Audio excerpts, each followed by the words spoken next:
All right, so let's create a data set of the type form, which is basically a form that you can present to a user or another interactor of a flow at runtime to provide user inputs that can then be used to be mapped into a document template to generate a document code. Okay, so let's give this form a name. Let's call it internship application. Call it 5.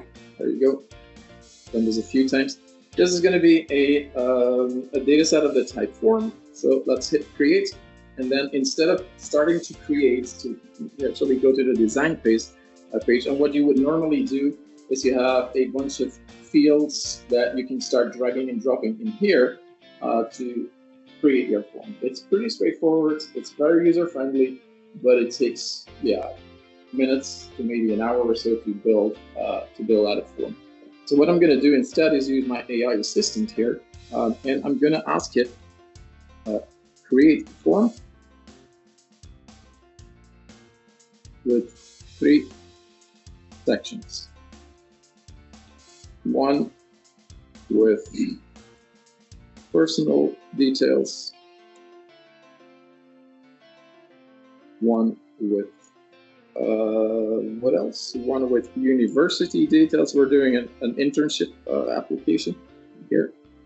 Form details, and one with internship.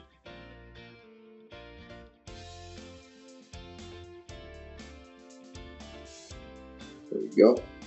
Let's hit submit and see what happens. This is funny because it's on always a little bit scary also, because if you're driving demos, typically you know what's going to happen. If you're driving AI demos, you have no clue what's going to happen. So I'm just as curious as you guys about what this is going to look like. But here we are. We have a couple of panels that have been created. We can see panel, first name, last name, email. We have panel university name, degree, and year of graduation. And we have a panel company name, role, and duration of the internship. So it looks like my AI assistant has already built quite some stuff, quite some fields that I can actually use in this internship application form. So what I can try now is, since I actually want tabs instead of these panels, I can try to say change the panels into tabs. Let's see if it wants to do that. Admit.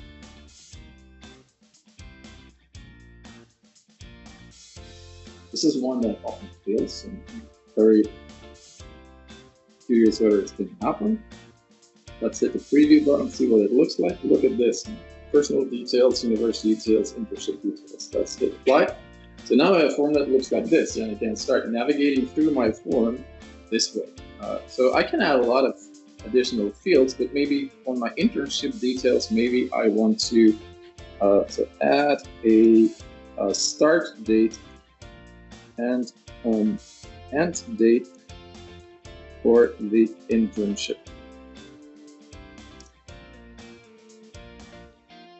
So what I expect now is that the AI is going to be smart enough to understand that these are going to be date fields, that they need to go into the internship details section. And if it's date fields, I hope that he will understand, he or she, I'm not sure if it's a he or she, will understand that those need to be date fields. Let's have a look at that. Hit apply, see what happens.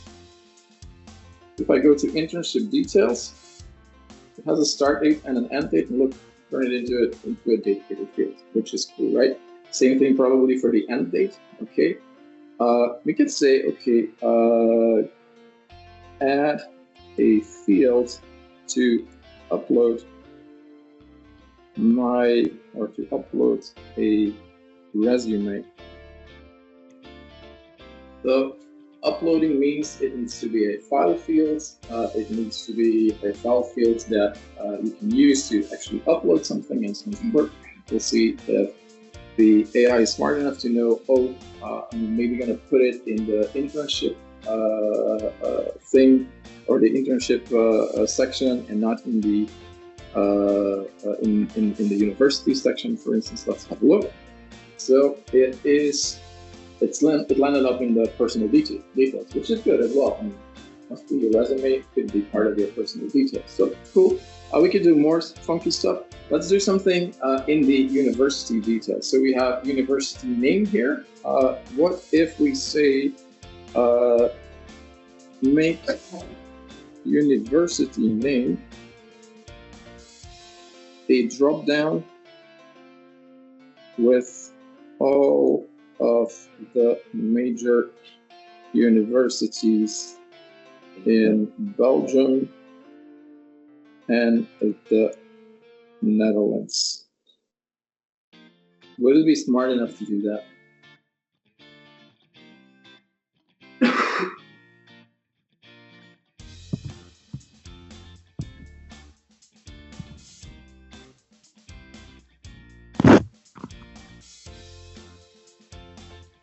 It's taking some time to think about it, at least. So let's hit apply and see what happens. So let's go over here. Boom, there you go. You see a drop down now with all of the universities, the major universities in Belgium and the Netherlands: KU Leuven, Ghent University, University of Antwerp, Universiteit Brussels, University of Liège, Hasselt and Marmont. Those are all Belgium.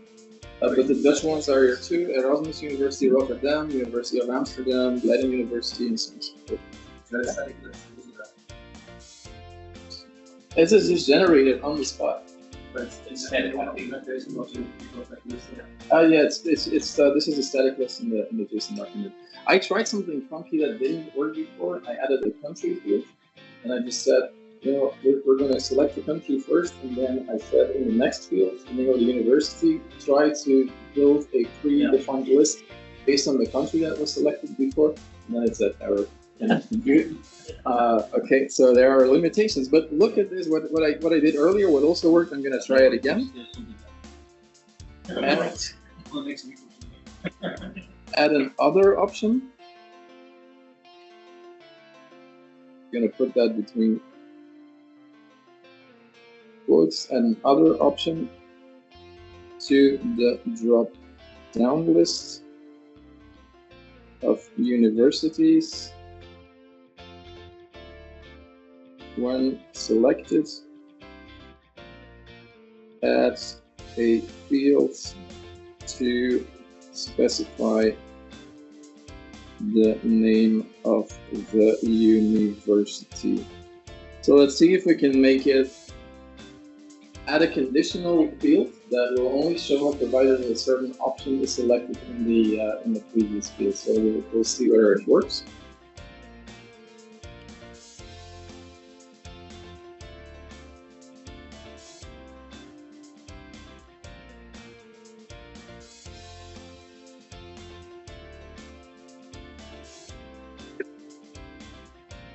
It's computing. Let's just hit apply. Go to the university details. University details. I'm going to go to the preview version here. University details. So we have the university name with the drop down. Do we have an other option? Yes, we have an other option. So that is added already. And there you go. If I click other, it says other university name. So I can just now type the name of the other university. Right? Cool, isn't it? Yeah. So you can hit save now. I'm going to stop doing crazy stuff because I want to give other people the opportunity to present also.